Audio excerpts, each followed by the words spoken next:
Blake, what's the craziest thing your boss ever asked of you? Toby, can you believe at age 16, I was in charge of 40 kids, ages 5 to 12? Welcome to the Church Gear Podcast, where we pull the tech out of the booth and onto the stage to share the most outlandish stories and hidden wisdom from the tech trenches. And now, here are your hosts. I'm your host, Blake Hodges, a man who used to run a Taekwondo studio in the summer, and I'm here with my co-host who wouldn't even last a minute in the ring with one of my students, Toby Walters. It's so sad that you haven't seen... The Karate Kid? No, I'm thinking Seinfeld. But for the purposes of this, we can talk The Office. So Dwight Schrute, and is he in a class with kids doing Taekwondo or whatever he's doing? They put you, depends on, yes, that can happen. Yeah. Small people can take you down, dude. And especially when they combine forces. Well, and also they have the youth on their side, bro. Yeah, that's It doesn't true. hurt as bad. Yeah, I get tired after like 12 seconds. And yeah, when I was a kid, I could go all day. And you hear it in my voice right now. I had a cold last week, but Grandpa Toby's struggling. Gosh, I'm gonna get you a walker. It's so frustrating when you get a cold and then you get over the cold, but then for the next month you're trying to get the phlegm out of your body. You've got the phlegm. Our producer Anna has the cough. Yeah. I'm a next. Oh no, Final Destination. Yeah, if anybody knew what you were trying to hold back in your body right now, that's the secret to my That's why I'm okay. I keep holding in these farts. It's like a vaccine. Yeah. So wildest thing, and to be fair to, just identify with you, my first job was after school daycare at an elementary school. How many kids survived?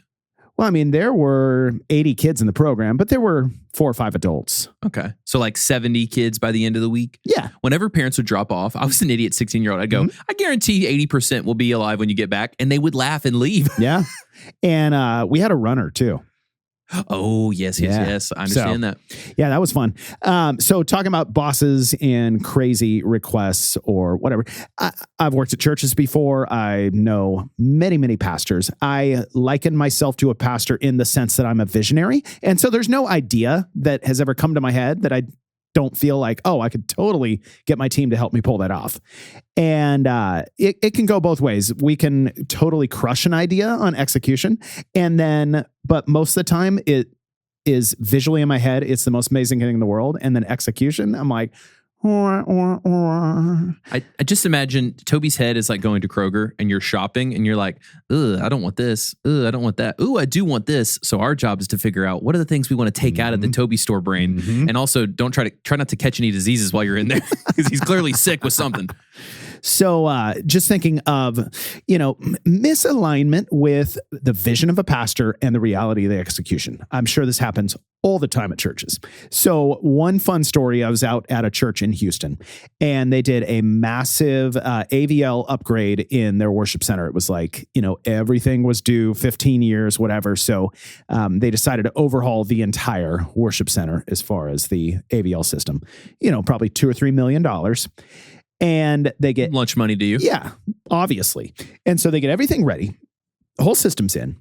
They're getting prepped for the next Sunday. And the pastor walks in and we're talking this is a very large auditorium, like 4,500 seats. This is the first Sunday they're going to use it. The first Sunday they're going to use it again. Okay. So they had been in this auditorium for 15, 20 years. They just redid all the AVL systems, just upgraded everything. So pastor walks in and he sees camera pedestals. We just talked about this the other day. So you have these platforms and then the camera operator stands on top of the platform with a tripod so that you have a line of sight for the cameras over the heads of the people. That makes sense? You know what I'm talking about? Yep. And these platforms were at the end of the first, section of seating. And so the pastor walks in and he is livid. Who put these camera pedestals here? These are the biggest eyesores ever. We cannot have these here. Who thought this was a good idea? And so the production team is kind of cowering in the corner like he is fired up. Someone is going to have a notes that he wanted them, is what I'm hoping is where the story goes. You're not too far off. So the team's all looking at each other. Who's going to tell him that those were always there? Those had been there for 10 years. That's amazing. He just never noticed them until they redid the rest of the AVL system. So there's no reasoning with a pastor because, they hear from God. So Sure. you're not going to argue with the pastor. Some of them hear from Satan. But the team said, you know what? If this is really that important, we've got to make it happen. So we're talking Tuesday, and in a room that seats 4,000 people, if you want to put cameras then at the back of the room so they're out of the line of sight of everybody, you need lenses that can reach all the way. That's a completely different type of lens, a completely different type of budget. They mortgage his house to do it. They mortgaged something to then get lenses to go to the back of the room. They had to order box lenses to be there for that weekend. Okay, we haven't said the church name, right? No. Okay, that feels like a misuse of funds. Like that seems a little like just for this guy's ego, or does he have a good why, or is this just like I don't like it? It's a great question. I don't think it was ego. I think it was something that he viewed as essential. He just didn't know it was always there. It's just amazing. It had been there, but all of a sudden it was something that bothered him. I mean, churches make decisions all the time to spend money where other churches might say that's a gross misuse of funds. No, it's important to them. Like we all do that. Like you spend money on things that I would never spend money on. I was just going to say, sometimes when something's been happening for so long, you don't even notice it anymore. Like I set up a reoccurring charge on my company card for like $5 to my bank account. And it's because it's like small and daily. No one ever notices. For your alcohol funds, right? I was like, this is a Facebook ad. And they were like, sounds great. You are fired. Toby's smiling a little nervously because we did have a similar campaign to that. And he's now wondering if it's true. Wait a second. And bringing in my co-conspirator on embezzlement from church here, the chief of staff of the tech department, MacBrown. Mac, welcome. How's it going, everybody? I like how you just said the chief of staff of the tech department, like of Earth, or are you going to be more specific? Mac, tell us what church you're with, my guy. I'm with Second Baptist Church in Houston, Texas. I love that someone finally did a riff on First, like everything's First Baptist, First National Bank, Second Baptist. And Mac, obviously, First Baptist Houston and Second Baptist Houston are both massive, thriving ministries. But do you, look across the way and like count numbers and kind of flex a little bit? Who's bigger at any given time? Unofficially, no, we don't. We're actually really good friends with the tech guys at First Baptist. We know them really well. They know us really well, so we get along fine. Well, we've had Yoshi on the podcast, so good old First Baptist guy. Yoshi's my buddy. Yeah. Toby, Mac is obviously playing the long game. Whoever is says they're first on earth will be last in the kingdom of heaven and last on earth first. So Mac is playing the long game.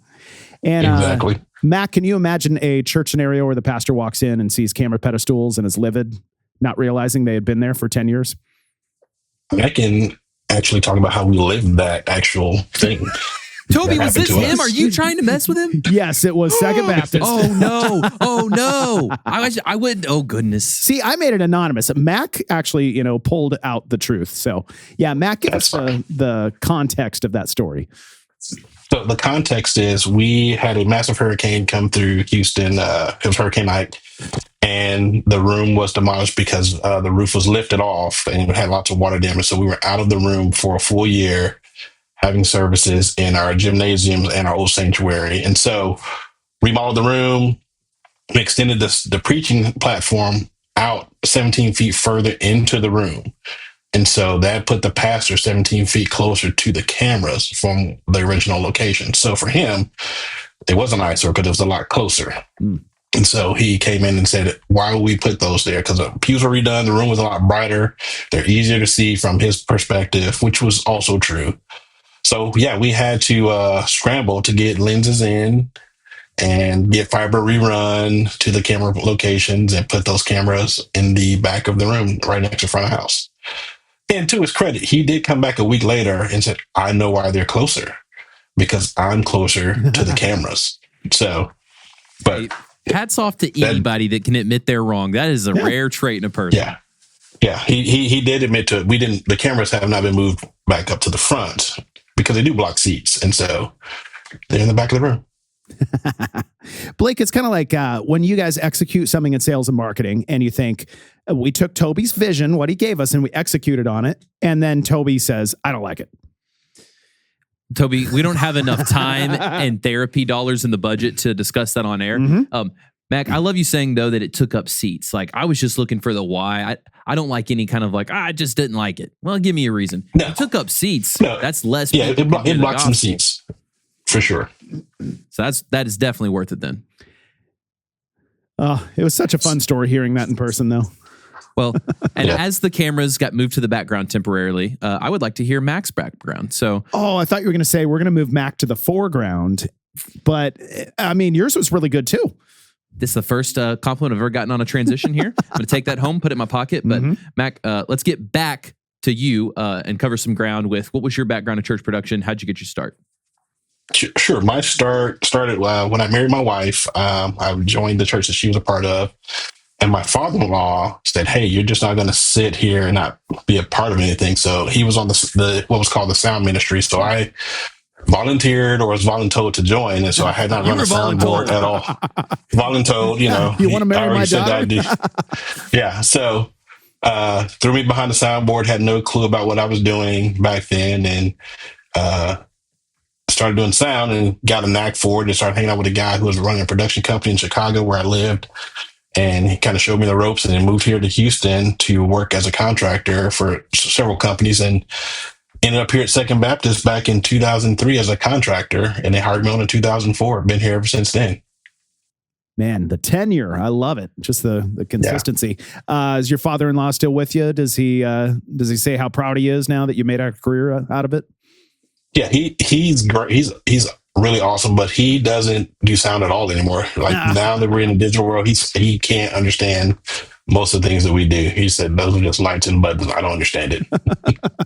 Are you his favorite son or daughter-in-law since you changed your whole career on his request? I think I'm the favorite of the children altogether, but I'll let them figure that out. Dang, he's even more favorite than the kids. That's amazing. That's amazing. So, Mac, I want to talk about this hurricane. So give us some context. What year are we talking? And then, what actually happened, then the impact of it for your team. So the year was 2008 when the hurricane happened. It was September of 2008. And the hurricane came through and pretty much destroyed what was our worship center. We have a copper dome on top, and there was a small tornado right above the church that kind of lifted the dome. And we just had water pouring into the room behind our massive pipe organ. Stage was destroyed. And so our pastor, he walked in that Monday after the hurricane, and he said, "We're going to rebuild it. We're going to do it right." And so he wasn't worried about the past and what we had done and where we were. We just had to pull it off the next week. And all of a sudden, my entire tech team, all became roadies. And that was a year into my position as leader, as the audio director. So very, very fresh and understanding leading the team in that way. And so we were roadies. Every week we were setting up in our gyms, line array, consoles, contractors, audio guys times 3, trying to find contractors and camera guys and video guys. So it was a long year for us of rebuilding, but it was worth it. I had long hair then. I had dreads down to my shoulders. Are you for real? That year, I'm serious. That year I cut my hair off. I lost so much hair that year. Cut them off. He Samsoned himself. Yeah. That's why he's so strong. It was a stressful year. And but our team really became really strong in our skill set. We learned a lot. We messed up a lot. We assumed a lot. And so we all got better because of it. That was going to be my first question was, while it was probably very painful, do you feel like that was the ultimate boot camp in AVL, having to set all that up like that? It was the ultimate boot camp for sure, because we were, of course, in an install room, everything is always working all the time when we're having to set it up, because we have a school also that's full birth through 12th grade. So the gymnasiums are used during the week. So we couldn't leave gear in the gymnasium. We were learning everything about our amplifiers, everything about our speaker systems, everything about our video projectors and cable path and signal flow, everything you could think about. We knew enough to be dangerous, but we weren't really ready on that first week, but we survived it. And after that, we all became much better. So lots of those guys are still on staff with us now, and we all talk about the good old days. Could you salvage anything from the storm, or was everything toast? Everything was toast. We salvaged probably a few microphones, but everything else was salvaged. The amplifiers were under the stage. Our sound system processor was under the stage also. So lots of moisture damage and rust was starting to build up. So there was nothing that we could keep. So we built everything over from scratch. And did you guys miss a Sunday, or did you not? We did not miss a Sunday. The Sunday after the hurricane happened, we had service outside on our football field. And that was was a challenge in and of itself. Getting gear into Houston was tough, but we got it all in. And so that Friday after the hurricane, we set everything up, tested everything, had Saturday service, and then we had Sunday service outside also. It was hot, it was muggy, it was miserable. And then that following week after that outdoor service, we were installing gear in our gymnasiums to pull off Sunday services and Saturday services at that time. What percentage of churches do you just guesstimate were affected by that storm? Like it messed with their building at that time? I would probably say 10 or 15% from what I can tell. We were just in a unique position where the winds were blowing the way they were. I think most of Houston was just affected by power was out. And so traffic, we couldn't get around it. My drive is about 30 minutes. It would take me an hour and a half just to get to the church because lots of traffic lights were out. And so that was a big challenge for lots of people here, and lots of our staff were without power and we're still coming in, but it was all hands on deck. The entire church staff rallied around everything we needed to do. Now, the better question is, did it destroy First Baptist? It did not destroy First Baptist. Or at least Yoshi didn't tell me that. Is God playing favorites? Second Baptist gets a roof lifted off? That's painful. Well, our room had been around since the late 80s, so we needed a massive sound system, video overhaul anyway. So it was a blessing, even though it was treacherous for us in the day-to-day. Did your insurance policy help you get your new system? Of course. Of course. So Second Baptist is his favorite. The insurance policy, man, that's awesome. Yeah, insurance helped us some, but we had our congregation help out a lot, so it was great. Now that it's over. It's funny how many like stories I hear from church production leaders. They kind of like sheepishly tell me, "Yeah, it was a really bad thing, but I kind of got the system I needed out of it because we were able to get some insurance money." And what is it? Necessity is the mother of all invention. I was going to say, like, this is his greatest. Sometimes your greatest lessons are your hardest challenges. Yeah. Like, it turned him into a hardened veteran pretty quickly. So, Mac, immediately you and your team have to switch to roadies. You're becoming touring production guys. You've got to set up and tear down. What was the conversation with your team? And were there any members of your team saying, "Look, this isn't what I'm signed up for. I'm going to move on"? No, everyone rallied around us. I think we were all too young and too eager to really push back again. So we just wanted to get it done. And so our church has been around since 1927. And so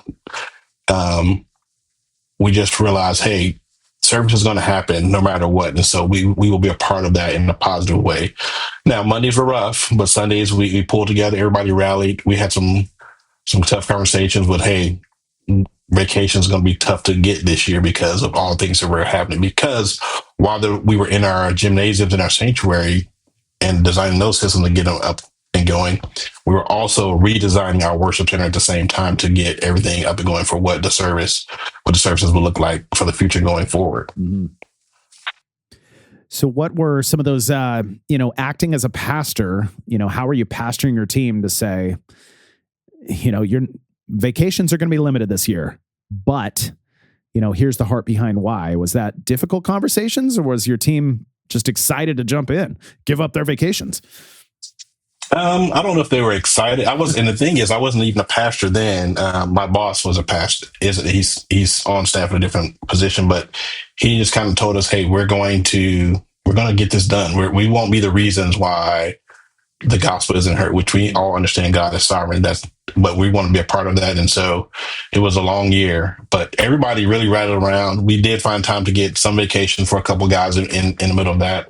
We still did all of our normal summer camps. So that was also tough of us setting up on Sundays and tearing down and going out to our camps and coming back to set up again and leave. So that was in the middle of all of the craziness. We were able to get some good hangout time too and try to make it happen the best we could. Well, This episode is coming out when people are really gearing up for Easter right now.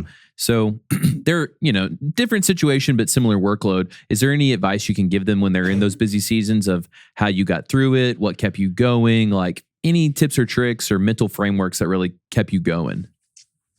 I think for me, it was just understanding probably what my calling is, and knowing, hey, Easter is the same time here. Well, Christmas is the same time here. Easter kind of rotates.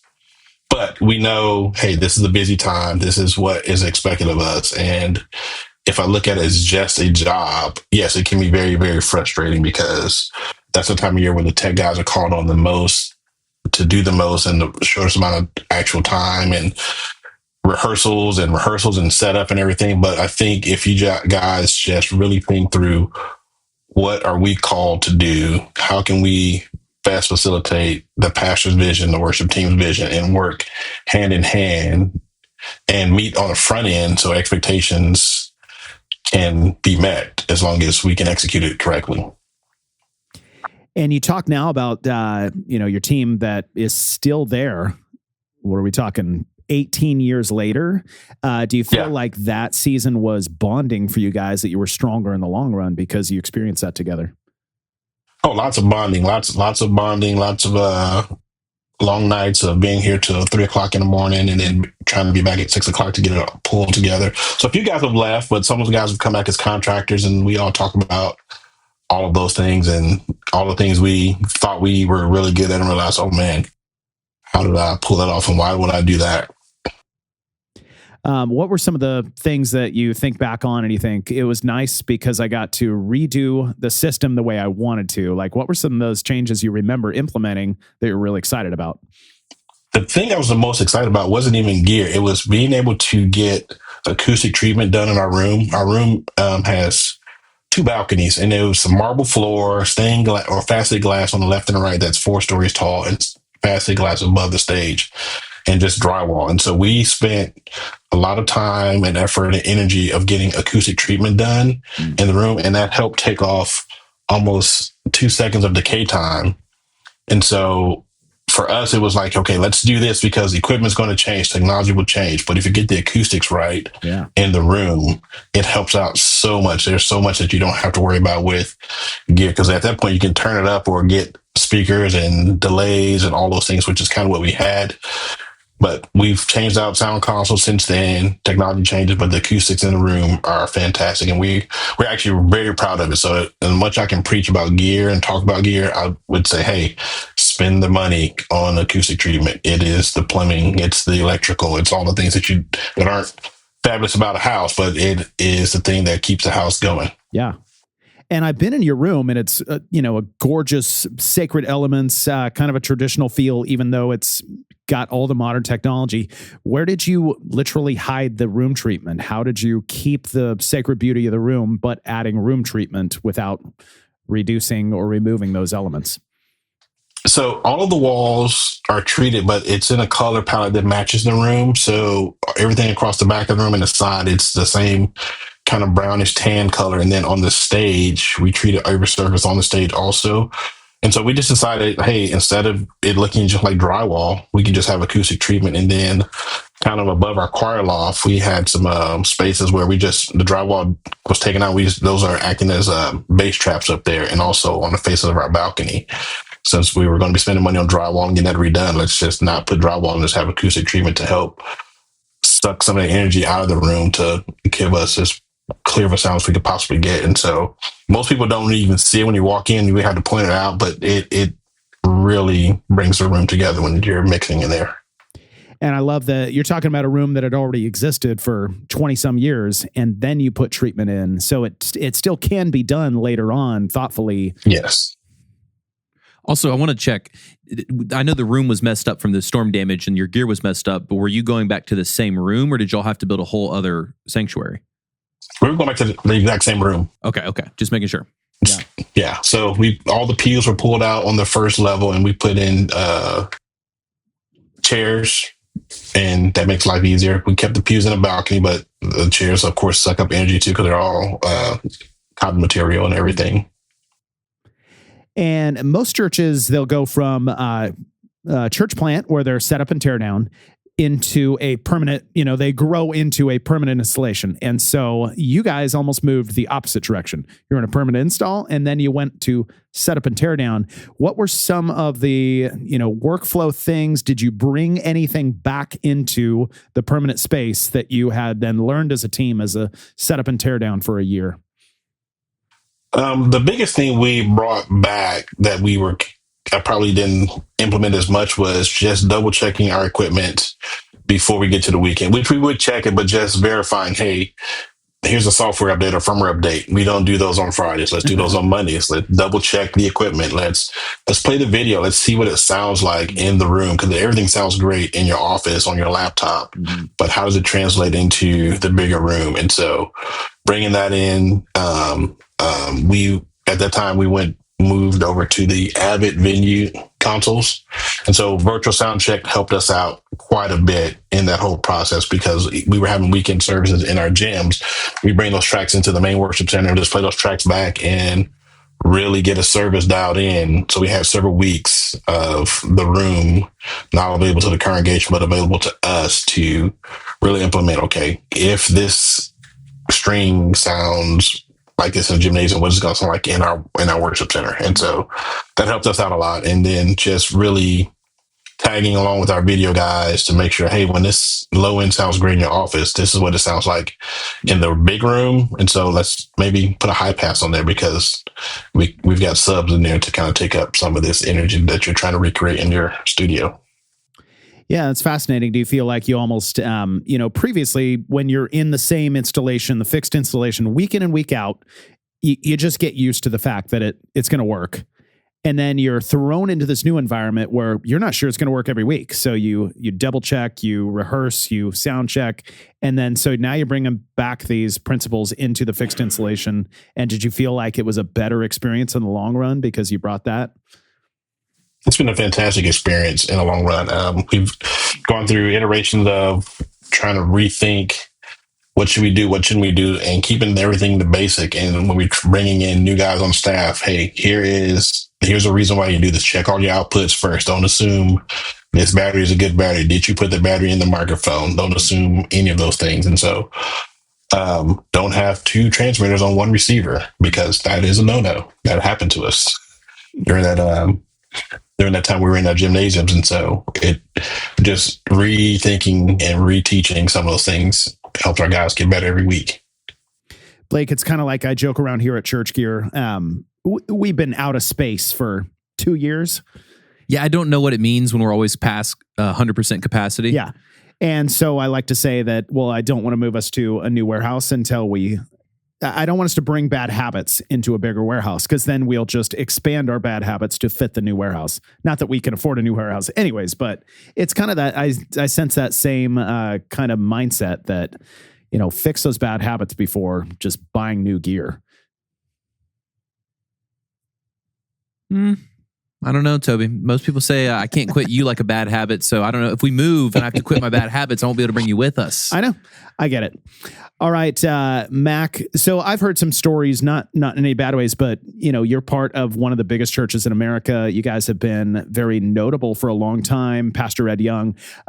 So tell me if there's any validity to this story. I remember hearing that long time ago, Pastor Ed would take a chopper from one campus to the next in order to preach on Sundays and get there on time so he didn't have to fight through Houston traffic. Is there any validity to that story? Toby, this is not a got you story. It's not. I just want to know if there's any truth, or if this is like, oh, come on.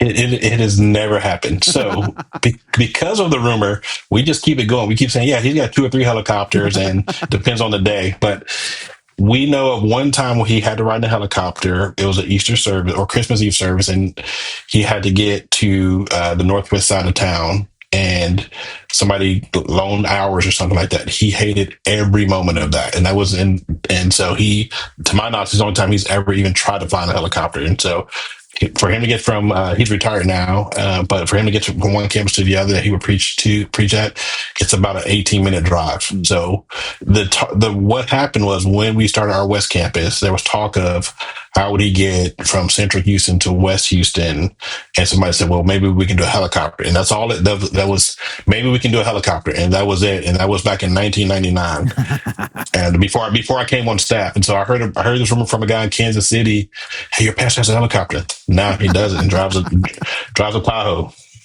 This was said in a staff meeting, and it somehow made it all its way to Kansas City as a rumor. I mean, I heard this. I've heard the rumors before I came on staff. They say, "Hey, there's this pastor. He's in a helicopter. And he waves at people when he takes off and everything like that." Not true at all.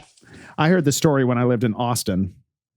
And somebody told me, oh, yeah, in order to preach to the different campuses, he takes a helicopter. And so I love being able to verify the facts. Yes. And I mean, how often do we hear just these ridiculous stories of mega pastors? Because people love to hate on pastors. And I'm not saying, people that love pastors, but there are documentaries and TV shows, and it's just kind of a trend now. And so, yeah, Mac, I love hearing that. Yeah, that's not true at all. Yeah. Just drive a car. Can we get a rumor started? What rumor should we start on the Church Gear podcast? That'd be amazing. Let's start a list and let's start teasing some out. It's just like marketing. Like you did different campaigns and you see which one works the best. Maybe we could have like 4 rumors this year, and we'll tell you which is true by the end of the year. Okay. I like it. Mac, one thing that I'm going to have to assume is true, just because you guys do ministry at such a big level, that you as a production team have been asked to pull off some crazy ideas, some crazy insane things. Can you think of some stories over the years of, oh man, I remember when we were asked to try and pull that off, and that was quite an ordeal? Sure. We, in some of our Christmas shows, we did the flying drummer deal, and that was a hassle. So the first few times we tried it in our rehearsals, the drummer was always to the back. His back was facing the audience, and which was not a great visual.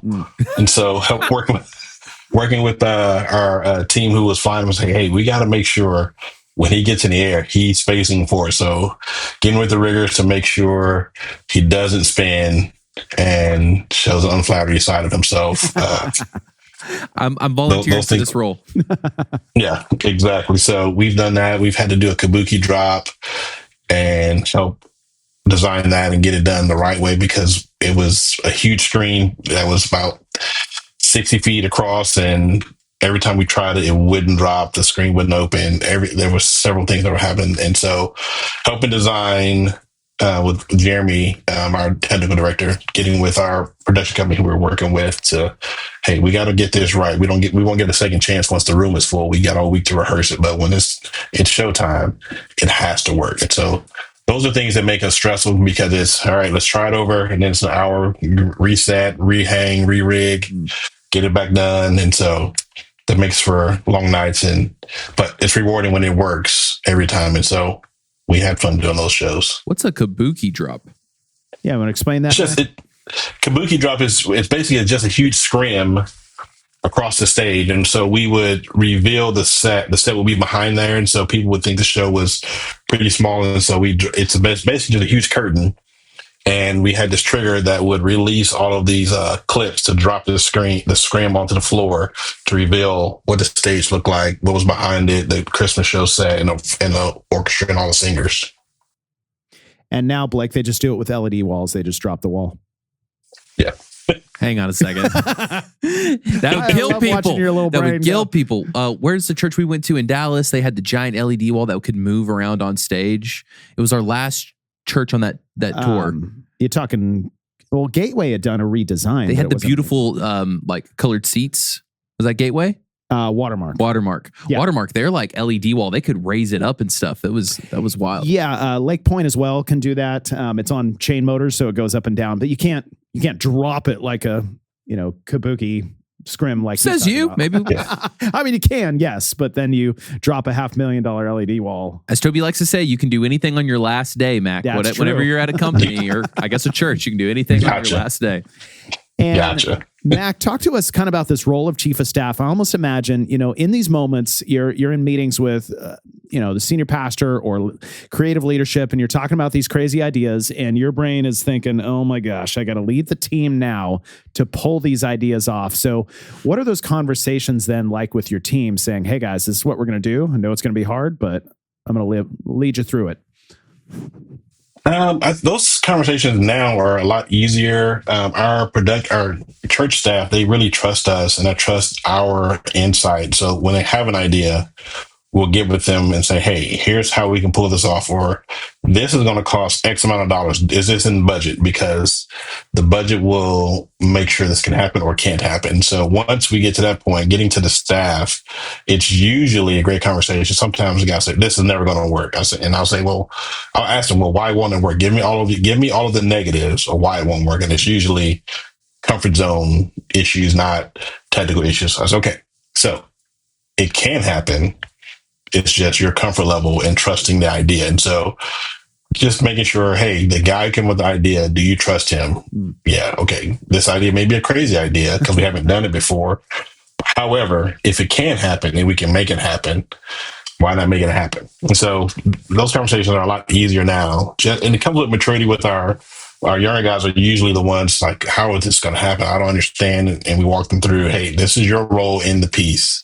This is all I need you to do. And then you'll see X, Y, and Z. This is how the music guys are going to make it happen. So it's become easier over time, but definitely difficult in the beginning because it was like, I don't know if I believe this is going to work. And so how am I going to convince somebody else that this is going to work? And that happens across all of our campuses. Yeah. Have those conversations with all of our guys. I love that God designed us all with unique skill sets, and he forgot to give you yours though, Toby. Exactly. Sorry, they're coming in the mail. Exactly. So I was just listening to a podcast, and the guest on the podcast was talking about Elon Musk, and Elon has the craziest ideas on earth, and he believes 1,000% that every one of them will work and it will change the future. And sometimes he's right. And so I kind of think of, a lead pastor or creative arts pastor might have a crazy idea or a vision in their head of what they could do for Easter or Christmas. And then you've got the, brand new young production associate thinking there's no way to pull that off. And here's poor Mac sitting in the middle with his experience and wisdom, trying to translate what the pastor is saying into reality, trying to figure out how much it's going to cost, and then trying to coach these young production associates saying, no, we can actually do this. Here's how we're going to do it. And I love that God created people like Mac to help these crazy visionaries actually pull it off. Be careful, Mac. Toby might try to hire you right here live on the podcast. That'll be interesting. I also really like Mac's distinction between, is this a technical impossibility or a comfort level issue? I think that's a really good distinction. Is it a technical issue or a comfort level issue? Because I'll be vulnerable and say, there's times where I'm definitely like, yeah, it can't work because I'm scared. Like, that's a good, I like that distinction, Mac. Is there any tips you have, since you have so many of these conversations, for having them well, whether it's to the person giving the idea or the people that you're leading? Like any things that's worked tried and true on just doing, as Toby says, the translation? I think it starts with the person with the idea and gaining the trust over time. And so typically, if you're the new tech guy, no one trusts you because you're just a guy pushing a fader or a knob. And you have to get several successful, quote unquote, events to go well, or have a great idea or a way to pull it off that makes them happy. And then they get comfortable with you. You can have these conversations and say, hey, I know you saw this thing and it looked awesome. Here's how much it cost. Or, if it looks like it's a surprise, it means it was rehearsed really, really well to make it look like a surprise. So if you want to do this thing, are you willing to be a part of this rehearsal? We'll stay till 2:00 in the morning. So I pulled that card a couple times and won. But it was at the sacrifice of my team not knowing, and we really wanted to pull something off. And it was changing over to 3 different orchestra setups during a Sunday. I said, hey, we have to rehearse those things. So after a Christmas show, we'll stay here till 2:00 in the morning with you. We'll bring you and the orchestra in. We'll have to practice those rotations to make sure we can pull it off. They said, well, that's going to take a lot of time and money. It is, but we're willing to stay till 2:00 in the morning. And so they backed off that idea, but I had already promised that to them and my staff didn't know. And that little bluff worked. But because it was getting them to understand, we want to pull it off. We can make it happen, but it takes preparation and practice to pull it off without sacrificing the experience for the congregation or everybody going home and being mad at the worship pastor or the worship pastor being mad at the tech team. So building trust is key, and have those conversations, like having lunch with your worship pastor outside of work. Hey, let's go just hang out and get to know you. And besides, you as a coworker helps out also. Yeah. Blake, I think of how many of our church tech confessionals are around. I didn't want to pull off this pastor's vision, so I claimed we didn't have enough channel count. Or I unplugged the network switch and said the system was broken. Sorry, we can't do it. Or I knifed the pastor, so then he didn't have the idea. That one was wild. We couldn't air that one. Yeah, it sounds like Mac's approach is a lot more wisdom in there. I love your bluff idea. Like, you ever heard the illustration of someone that now, not great conquering other nations, I guess, but he was trying to conquer some part of North America, and his troops, they like land and they're like, oh, we can't do this. There's not enough of us. So he goes, okay, we'll leave in the morning. And then that night he burns all the boats. And he goes, so we will conquer or we will die. And I was like, that's, again, conquering, not so great. But I liked how you kind of said, we will do this. It's not a question of if. So then all of a sudden their brains were able to go to, let's make it happen rather than let's make it not happen. It's like when we have a lot of work to do around here at Church Gear and I just Molotov cocktail all your cars. So I'm like, well, you can't leave. Might as well get it done. Oh my gosh. Mac is probably sitting over there like, what have I gotten myself into? This podcast is a disaster. Amen. Mac, it's kind of unfair to ask you for a disaster story since you had the literal roof of your building ripped off, but man, I got to ask for another. So tell us a moment when everything went wrong and how you handled it. I'll tell you, we had a fire breakout on one of our projector platforms right as we were about to start one of our Christmas shows. Like we're into like a 10-second count. And one of our stage guys is saying, hey, I see sparks on the projector platform. So we have projectors right above the audience, and so door projectors, and there's six projectors in the room, and we're doing this mapping on our pipe organ. And so we had a vendor come in and run cable to the projectors, power and everything. Well, it was like a 200-foot power run, and the gauge was too thin on the power cable, and so it's an L620 that catches fire. So we have to evacuate the room. And it's a show that people have paid. Big fire? Yeah. It's a big, fire department had to come out. We had to evacuate the room. So what saved anything from getting on fire is we killed power, of course, to the projectors. And then the platform that they were sitting on was about a 1/4-inch thick steel. And it had acoustic foam underneath it. So none of that caught fire. And so we have in a shadow box, I don't know if you guys can see it right here. This is an L620. I've been looking at it this whole podcast episode wondering. That's amazing. Yeah, so that's the one. Wow, that's the one. And so I cut up the name of the vendor because we still work with them. And it was actually a contractor they had. He ran the cable. It's too thin of a gauge, and he just ran it and set all the cable in a circle instead of a figure eight. And so that caused a lot of heat to build up at the weakest spot, which was at the connector. And that fire happened. So fire department had to come, get into the catwalk, and make sure everything was good. And so this show was sold out. We had another show that was going to be 2 hours later, and our pastor was like, hey, how soon can we get everything back up and going? We were like, we don't know. We don't know what damage has been caused. So that happened, and that was 2015. We all remember it very well. Clearly enough to memorialize it in a box. I've never had someone live on the podcast have a memento of their disaster story. Yeah. So that's something for everyone else to aspire to. Yeah, I had to call the video guys today and say, hey, where's that shadow box? Because I want to talk about this thing that happened to us. That's amazing. See, Blake, this whole time I thought it was like an antique pistol. Because from here, it kind of looks like, an antique pistol in a display box. Have you ever seen lightning strike something and it kind of makes like jagged lines? I thought it was some kind of rock that had lightning striked it. Yeah, like a meteor or something. Yeah. Who knows? I'm so glad that question was answered. That's so fun if you're watching on YouTube, which, by the way, you can. Yeah. Mac, it sounds like you took a lot of lessons away from your roadie days, even though you guys weren't roadies, but you were, and things catching on fire. Give us another one. What's a tech takeaway, some unique piece of advice from MacBrown on to the church tech community? Sorry, I had a mini stroke there at the end of my question. I would say practice doesn't make perfect. Practice makes permanent. So practice perfection. If you want to be really great at what you do, read the manuals, talk to guys who know more than you do. Almost every guy that I've hired, They've gone to school for it. I did not go to school for audio. They've gone to school. They know someone. In Houston, we have this Facebook community called Houston Audio Engineers.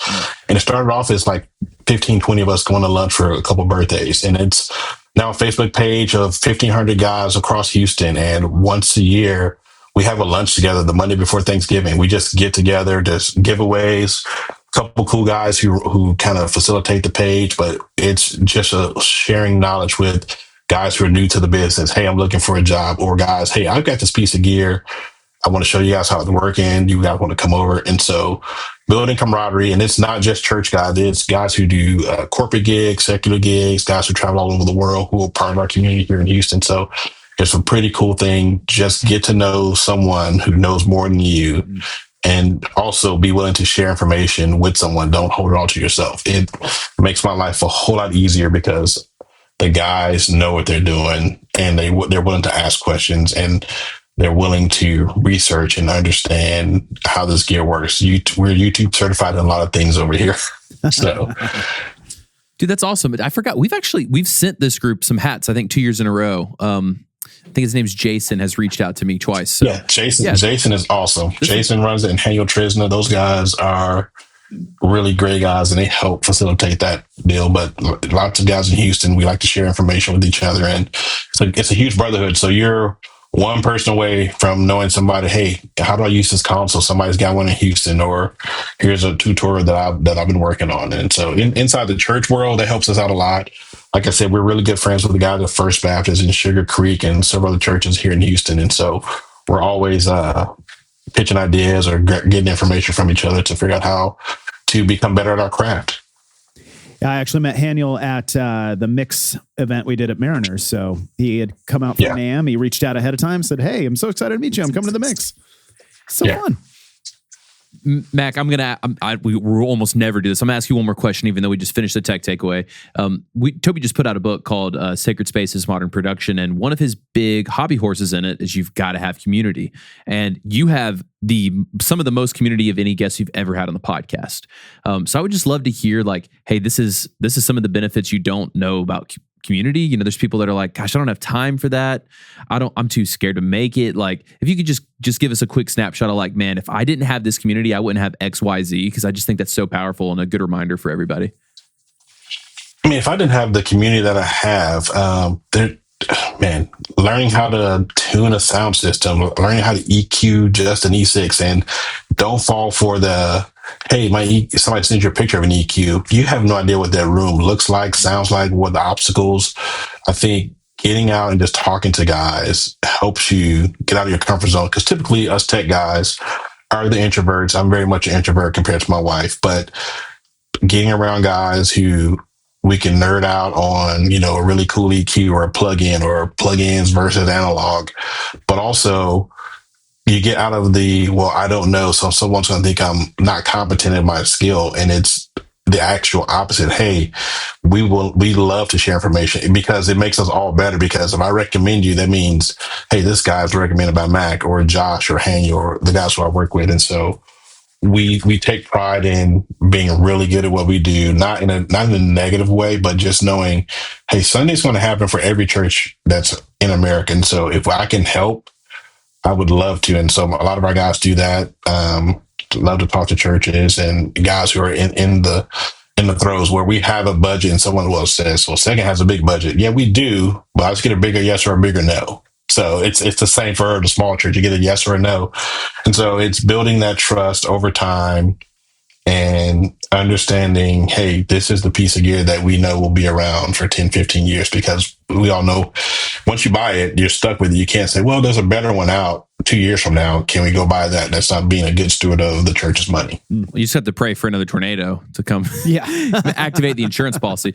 Well, Mac, we really appreciate you joining us and giving us this wisdom. Is there anything you'd like to plug? Anywhere you want to point people towards? Not that I want to plug, just, hey, go to church and get plugged in, have some community.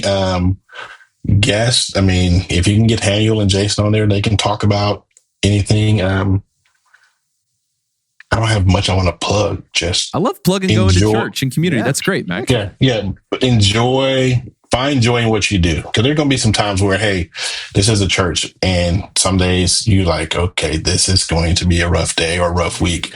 But find joy in what you do, and you'll never really have a bad day.